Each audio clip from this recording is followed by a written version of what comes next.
Abdul Qasim Al-Junaidi jadi wali itu bukan wiridannya terlalu banyak, enggak. Beliau pernah bikin satu kalimat yang menjadikan Allah itu ridho. Kalimatnya begini, kalau malam beliau wiridan gini, ya Allah, kenapa engkau ngasih rezeki saya, padahal engkau tidak butuh saya. Kalimatnya sederhana. Kalau seorang majikan ngasih servis sama karyawannya, memang butuh pekerjaannya. Orang tua ke anak butuh kasih sayangnya. Tapi engkau ini zat yang tidak butuh saya, tidak butuh kita, ngapain ngasih? Jadi punya sisi betapa Allah itu luar biasa. Wong tidak butuh kok ngasih, itu kan luar biasa. Jadi karena mensifati seperti itu Allah itu ridho. Itu luar biasa.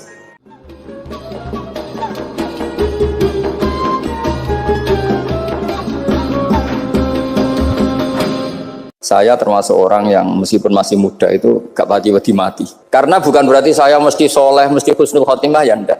Ada istilah mati yang menyenangkan dalam diri manusia, yaitu Nabi ngendikan Allahumma ahyini maka natil hayatu khairan li wa tawaffani maka natil wafatu khairan li. Sebagian doa Allahumma ij'alil hayata ziyadatan li fi kulli khairin wal mauta rahatan li min kulli syarrin. Jadi mati itu akhir dari maksiat saya atau akhir dari potensi maksiat saya. Sehingga kata Sohibul Hikam, kamu harus percaya diri bisa selamanya tidak maksiat lagi. Orang kan tanya, masa manusia tidak bisa maksiat lagi? Ya bisa saja kamu pas taat terus mati, berarti sudah tidak bisa maksiat. Jadi ulama itu melihat mati itu akhir dari segala maksiat atau potensi maksiat. Ya, di sini hebatnya lagi-lagi GNU itu. Bohong fasik gendong kayak apa, kalau mati saya deh, tombone menang kabeh, saya dia menang kabeh. Sesuai kayak ini, saya nih pun buatan sakit maling, buatan sakit korupsi. Oh gede saya nih. Itu satu ilmu yang luar biasa, meskipun ya tentu agak ngawur, tapi itu bagus, secara ilmu bagus, karena al-maut adalah rohatun min kulli syarr. Lagi-lagi yang menyelamatkan itu illa aliman au muta'alliman, proses belajar mengajar. Saya baca banyak tentang halal haram dalam kitab Imam Ghazali itu, tak ulang berkali-kali. Saya itu dulu ya gak paham, karena kitab paling susah di bab Imam Ghazali itu menurut saya kitabul halal wal haram. Termasuk bagaimana cara ngelola amwalus salatin yang terkenal korup, sementara menyumbang kamu sebagai jaizah, sebagai hadiah untuk para kiai atau untuk para guru. Itu perdebatannya ulama itu macam-macam. Ada yang bilang haram karena itu potensi haram, atau memang benar-benar haram. Ada yang bilang boleh, karena kalau yang pakai kamu untuk kebaikan, kali dipakai mereka ruwet. Kebetulan yang partai ini lebih besar, alhamdulillah. Terus dikiaskan sama ghanimah. Lagi-lagi karena baca, saya itu pernah ditanya seorang dosen di Jogja, Gus saya ini muslim mulai kecil dan saya peneliti, saya pernah sekolah di mana-mana. Yang ganjil dari saya tentang Islam itu satu, yaitu ghanimah. Kok kayak Islam itu rampok gitu ya, perang sudah, orang kafir itu kalah, hartanya diambil gini-gini. Ya ghanimah. Terus saya memberi analogi, kalau ada garong ke kamu, bawa senpi, bawa pedang, terus kamu mengalahkan garong itu, alat-alat itu kamu kembalikan apa kamu sita? Ya saya sita, nanti dipakai garong lagi. Ya kira-kira seperti itu. Kalau dikembalikan ke orang kafir berarti menjadi kekuatan kekafiran lagi, dan itu harbi. Dia baru nerima. Lagi-lagi ini barokahnya baca. Makanya saya diminta sama sini, ya saya tentu faktor hormat karena bapak saya memang dulu ngaji sama Badullah. Mbah saya itu terkenal wali, yang bapaknya bapak. Itu kalau kesini nyifati Badullah satu. Nur disitu mondok gini itu enggak apa-apa. Pondok elek lah, kiaimu wali. Zaman itu bapak itu di kamar kursi ya masih ada kakinya. Saya dulu sering dijak ke sini sama bapak. Jadi mbah saya itu terkenal wali dulu. Jadi mbah saya itu tirakat terus sampai kapundhut itu poso terus. Kebetulan cucunya agak niru. Saya tidak niru itu karena itu Gus Zaki. Memang disuruh tidak niru. Kata mbah saya, kira usah tirakat, terus tak tirakati aku. Itu. Jadi saya, Mbah Mun juga gitu. Kowe haram tirakat, terus tak tirakati aku. Saya senang sekali. Tapi tua-tua kok mikir putu. Nah, terus nirakati putuku sopo. Jadi mulai jadi kiai betul Mas Latif, saya ini sudah mulai mikir putu. Karena saya ini termasuk orang yang kecelok alim yang enggak banyak orang menghormati karena sudah diramal sama mbah-mbah. Di dulu mbah saya Mbah Nur Sam itu, kakak saya itu SMP SMA, kakak saya yang kedua juga SMP SMA. Mbah saya itu Mbah Nur Sam itu yang nganterkan bapak ketika mondok sini itu, yang ikrar karo Badullah wali Mbah Nur Sam, ahli tirakat, ahli puasa. Itu bilang, Nur, anak sing iki aja pondok, aja sekolahno. Sumben sing ngalim ku anak sing iki. Ketika saya hampir tamat SD sama mbah saya Tuban, mbah saya Narukan juga disabdo begitu. Singkat cerita saya mondok sarang. Mondok sarang pertama langsung dikenal Mbah Mun, wong anak kiai jadi langsung dikenal. Didoni macam-macam terus dadi wong alim itu gak ada yang ngelem. Biasa aja untuk dongane sepuh-sepuh. Ya sebenarnya agak kecewa ya, saya inginnya kan dianggap prestasi gitu, ternyata dianggap doanya orang-orang sepuh. Ya, makanya kalau ini kita ya rodok ya syukurlah sama Bang Mutamakin sama semuanya karena tadi kenapa saya harus cerita ini, Quran sendiri mengakui bahwa orang soleh itu diantara aturannya adalah dzurriyyatam ba'duha min ba'd. Meskipun Allah bisa bikin orang soleh dari mana saja, tapi yang legitimit itu memang dzurriyyatam ba'duha min ba'd. Dan kata zuriyah itu tasmalu auladal inas, kata Ibnu Hajar al-Asqalani, memasukkan turunan yang dari ibu. Meskipun tentu secara wali nikah atau secara disiplin nasab dari ibu itu tidak ngefek. Tapi dari segi fa'innal irqad jassas, bahwa sistem tubuh kita itu tetap ada gen dari seorang apa? Ibu. Sehingga banyak ulama tafsir mengatakan zuriyah itu tasmalu auladal inas. Zuriyah itu memasukkan turunan dari apa? Ibu. Bapak saya itu nasabnya nasab wali, jadi babahnya itu suka tirakat, suka. Ibu itu nasab kiai. Jadi kalau bapak wiridan itu, kalau istiqomah itu disalahkan sama keluarga ibu. Istiqomah itu salah. Karena ijabu malam yajib, mewajibkan sesuatu yang tidak wajib. Itu masalah secara ilmiah. Mbak Mun itu sering kritik kalau ada pondok wajib puasa, wajib merawat itu sering kritik. Itu secara fikih bahaya, ijabu malam yajib, mewajibkan sesuatu yang tidak wajib. Dan itu kriminal dalam bab fikih. Betul itu, sama cari di Sulam Taufik, babnya itu ngeri, ijabu malam yajib itu tidak dihitung minal kabair, dicari sendiri itu di bab Sulam Taufik, tidak perlu saya sebut, itu parah betul malah cara menvonis Abdullah bin Husain bin Thohir di Sulam Taufik, ijabu malam yajib. Tapi pondok-pondok yang tirakat tidak kurang dalih, niki boten majibaken ngelatih. Betul majibakan tapi nopo. Nah, silsilah dari keluarga ibu itu suka ilmu. Sehingga Abdullah bin Mas'ud itu tiap hari itu mensweeping orang yang sering duha. Kalau ada orang duha istiqomah itu disweeping. Awas, harus seminggu sekali, nggak boleh tiap hari. Masa sholat fardu kamu saingi sholat duha? Nggak boleh, fardu tersaingi. Itu Abdul masyhur, sampean cari di Al-Ghunyah. Sayyidah Aisyah kalau ada orang duha tiap hari dimarahin. Dan itu secara konstitusi ilmu benar karena Nabi Qiyamul Lail Ramadan itu hanya 4 hari yang dipandu. Lainnya itu enggak. Khasyata ayyufradu alaihim, kalau dalam sahih takut dianggap fardu. Akhirnya istiqomah itu masalah di keluarga saya yang dari ibu. Nah, kebetulan kita ini suka ada istiqomah, akhirnya ya seperti ini. Tapi ini ilmu harus kita bicarakan. Tapi yang istiqomah, bapak itu pengagum Badulah. Bapak itu suka sama istiqomah karena punya guru dulu Ki Zubaidi istiqomah, Badulah istiqomah. Tapi jangan kira Badulah itu hanya istiqomah. Saya punya sanad banyak, mungkin Gus Zaki lebih tahu. Sering saya diceritakan bapak. Badulah itu anak ambek wong fase teman-teman itu rapati cocok. Senajan to majibno fase. Tak takoki iki ngopo. Engko nek ke fase darane wong awam untuk ganjaran. Mergo macane Quran gak fase. Padahal untuk ganjaran mergo seneng Quran. Jadi, terus tak takoki bapak, niku saged damel syarat mboten? Ya ora kenek, pokoke ngono. Jadi go ngekrori. Artinya beliau ndak ingin lah gara-gara kita terlalu pakem tajwid kemudian menganggap siapa saja baca Quran salah kemudian tidak dapat pahala. Bisa saja hamalahum ala ayaqraul Qur'an apa mahabbatuhum wa iskuhum wa kada wa kada. Jadi akhirnya saya jadi tahu. Oke, secara makhraj salah, tapi iseknya benar, mahabbahnya benar, brontonya benar. Jadi sebetulnya Badulah itu punya sekian makalah tentang ilmu.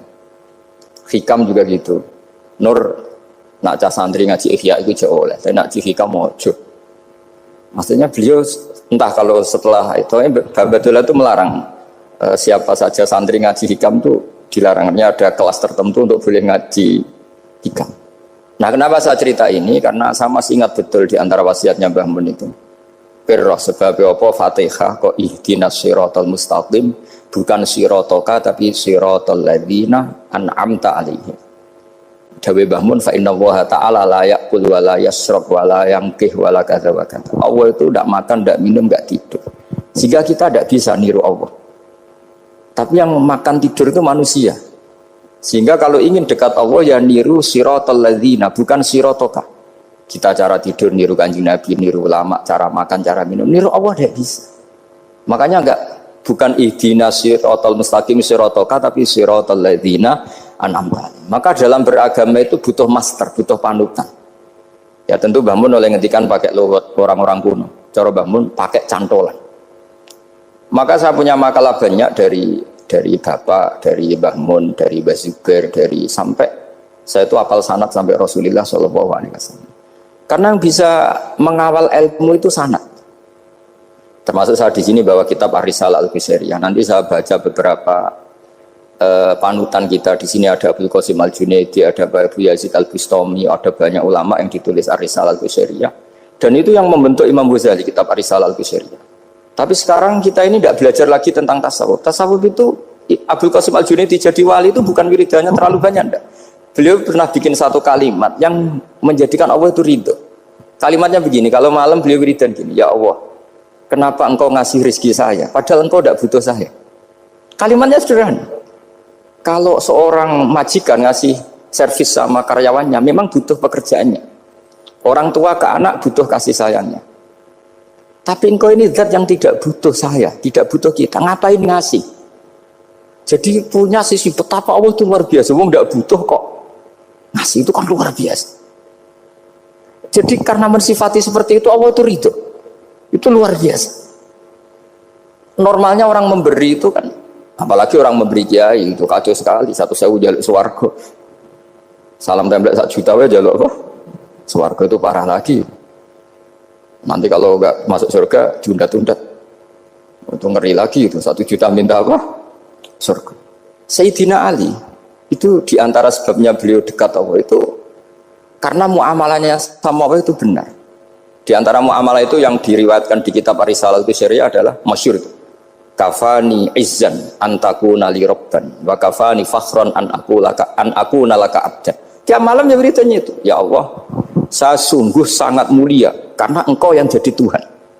Coba kalau saya dituhani manusia yang mati atau dituhani siapa yang mati juga. Wa kafani fakhran an akuna laka abdan. Saya ini bangga sekali karena jadi budak, jadi hamba zat yang tidak mati. Jadi pakem-pakem yang menjadi masyrab kalau dalam bahasa tasawuf itu yang menjadikan wali. Sehingga yang dikatakan ibadah itu apa? Ma'rifatullah. Mengenali Allah secara benar. Jadi jangan kira wali-wali dulu terus terlalu istiqomah, ada juga. Mereka punya pakem yang menjadikan Allah itu ridho. Saya beri contoh nih, di sini banyak makalah, nanti saya beberapa baca tabarruk. Banyak riwayat dari orang-orang sufi. Nabi Ibrahim itu pernah ketemu orang Majusi. Beliau terkenal sakhok, terkenal sakhian. Ketika ketemu orang Majusi, ya Ibrahim, saya ini sehari saja ngasih makan saya. Kamu kan tukang ngasih makan orang. Terus, ya tapi bisyarti antus lima, kamu harus Islam. Fikihnya Nabi Ibrahim adalah kalau saya menolong dia berarti nolong orang kafir. Setelah orang itu lewat berlalu karena Nabi Ibrahim gak mau hormat, Allah memberi wahyu ke Nabi Ibrahim. Kenapa ya Ibrahim tidak kamu terima 1 hari, kamu kasih makan 1 hari? Ya karena dia Majusi. Kata Allah, dia umurnya berapa? 60 tahun. Tanyakan, pernah kelaparan kan hanya hari ini? Iya ya Allah. 60 tahun dia kafir tak kasih makan. Minta kamu sehari aja kok gak boleh. Akhirnya Nabi Ibrahim dipanggil orang Majusi, dikejar dipanggil. Ayo tak kasih makan 1 hari. Kok kamu sekarang jadi baik? Habis ditegur Tuhan. Terus kata, ahakada yu'amiluni. Apa seperti itu Tuhanmu memu'alamalai saya? Ya na'am. Akhirnya Islam orang Majusi. Jadi itu lagi-lagi ilmu. Jadi yang dikatakan ilmu itu satu teori atau kalimah atau apa saja yang menjadikan kita ini pakem. Meskipun pakem itu kadang sulit diterima orang-orang khusyuk. Orang khusyuk itu ya nyun sewu ada sisi nakalnya, makanya Mbah Mun sering kayak jargon masyhur, zada khusyuan, zada jahlan, tambah khusyuk tambah bodoh. Bukan bodoh dengan makna salah itu enggak, memang kadang terus anti ilmu. Misalnya gini, ini contoh yang karena saya ini mengkhidmati ilmu, saya beri contoh yang urusan ilmu. Ada orang sujud diinjak orang fasik, kepalanya diinjak orang fasik. Terus si orang yang sujud tadi ini ada di Sahih Muslim, juga ada di Ihya. Wallahi la yaghfirullahu laka, pakai sumpah, wallahi la yaghfirullahu laka. Allah langsung mewahyukan ke Nabi fi hadzal zaman, fi tilkaz zaman atau fi dzalikaz zaman. Man dzalladzi yata'alla alayya alla aghfira li fulan qad ghafartu lahu wa ahbattu amalak. Katakan ke orang itu, siapa yang mencatut nama saya yang hanya berstatus tidak memaafkan. Itu enggak fair. Saya ini Tuhan kok bisa yaghfir, bisa yu'adzib. Kok sifat saya tinggal satu yu'adzib itu gimana? Dicatut separuh itu Allah tidak terima. Tapi kalau kita baca Quran, saya ini sama orang fasik ya benci. Wong saya ini orang soleh, setidaknya pura-pura soleh lah. Karena di depan para kiai. Tapi mau tidak mau. Ketika Allah mensifati dirinya tentang orang munafik gimana? Wa yu'adzibal munafiqina in sya'a au jatuh. Ini cocok tidak cocok. Potensi memberi tobat itu ada. Meskipun sama kalau orang munafik, tapi ya tetap bacanya wa yu'adzibal munafiqina ya in sya'a au jatuh. Rasulullah kayak apa bencinya dengan Wahsy karena qatilu Hamzah. Tapi Nabi tunduk sama konstitusi Quran. Laisa laka minal amri syai'un aw yatuba alaihim aw yu'adzibahum. Akhirnya Allah malah memberi tobat sama qatilu Hamzah yaitu Wahsy. Ini pentingnya baca lagi. Kalau kita tidak baca, hanya khusyuk saja, tidak baca, pasti sama orang yang menginjak orang sujud tadi, yang menginjak pasti salah, nggak dimaafkan. Bongso pasti. Pertanyaannya adalah, betulkah Allah punya sifat satu, yaitu yu'adzib? Makanya kalau kita baca, misalnya baca Quran, walillahi mulkus samawati wal ardh, ya sudah, yaghfiru liman yasha wa yu'adzibu